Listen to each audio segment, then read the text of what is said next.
Welcome. This is Annie from Fresh Flair Furniture Artistry. Thanks for joining me. I'm here to show you what I did with this partial vanity I picked up somewhere. I don't remember now. But the finish was in pretty rough shape, as you can see. But a very solid piece. It had already been cut apart, so the other end of the vanity and the vanity top was missing.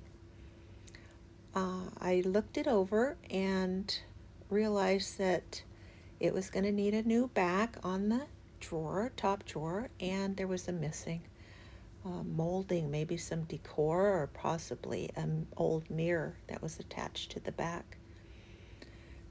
So I began by just checking it all out, and I took the small drawer off of the base, and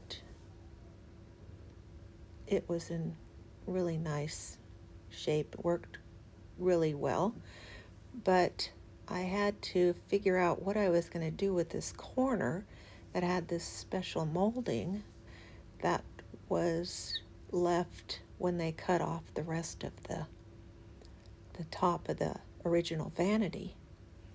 So I decided I would take or find some pieces of leftover scrap furniture from another project and see if I could make a new top for the base of the little cabinet.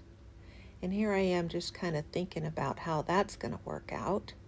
It was missing some veneer on the front, so I didn't know how that would work, but I'm here to begin the process of stripping off that old finish on the scrap piece, and you can see that big piece of veneer missing on the upper right hand corner. I probably didn't need to strip this, but it's a habit I have. I always like to see what's underneath there. And it also gives me a really nice clean surface to work with, even on the edges. And I knew I was going to be putting things together, pieces together, to make that new top. Here I am scraping off the old finish of the little drawer top. And I was hoping I could save that, but there was also other veneer missing on the edges, so it didn't exactly work out that way.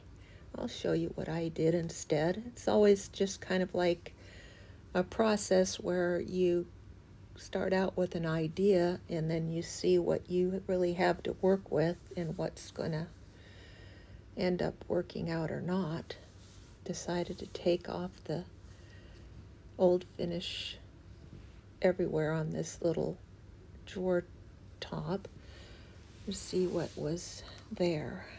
Now here's the big drawer, taking off the hardware, and I'm going to sand the front of this to see what the finish looks like, and I'm hoping at least I can keep the fronts of the drawers natural. I like to have some natural wood if I can somewhere on the piece if it works out, and it worked out really great with this drawer. So here I am wiping it off with a damp rag, and works great. So I put Bondo on that top, and I found some other pieces, and I cut them and glued them and epoxied the cracks and sanded it really nice, and then I attached it to the base. Here's the little drawer top. It was just not going to work on the top there with the missing veneer on the edges, so I ended up doing something else, which I'll show you. This is it ready to paint. I put a new backing on the top little drawer top and reattached the back, and I think I'm going to use this green Fusion paint. It's a chalk mineral paint, and I've used it once before. It's really good. So this chalk paint, if you haven't used it, is really fun to paint with.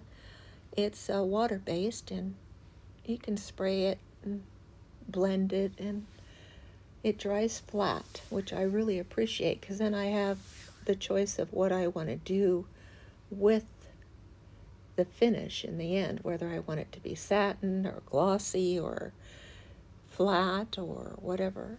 I can do that, and it seals really nice and cleans up pretty easy. So here I am, just kind of quickly putting some paint on the body upside down. And here it is all painted. I put a couple coats of paint on it, and I put a little bit of walnut stain on the drawer fronts to give them kind of a more, an even finish. And I'm painting on right now, in all the little cracks and crevices, this black wax. And the wax is actually a water-based wax, but I go ahead and just put it in all the little cracks and crevices of this piece, and then I wipe away the excess. As you can see, it just gives it another dimension that I think matches this era of furniture. And I kind of like how it turned out. The top, I ended up having to cover it up. It's not quite dry here. The edges are rough, but I end up sanding them when they get all dry. And then I seal it just like I would seal anything. Several coats, like 3, and it works really great. It's very durable. And once I had that all done and the hardware back on, I thought, well, it's still missing something. So I started putting on some of this gold gilding wax.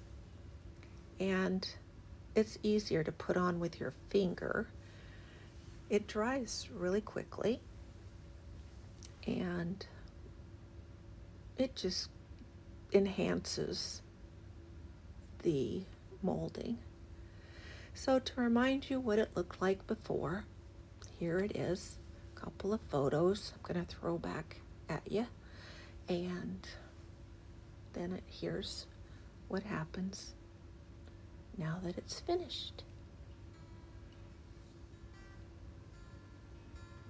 I hope you enjoy this, and it gives you some inspiration of what you could do yourself with something you have on hand, or go out and look for something and try it for yourself. It's really fun, and it's not too hard.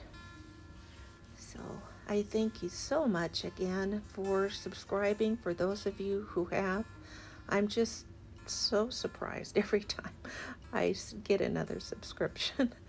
So I'll do my best and get something out for you soon. Take care, and goodbye.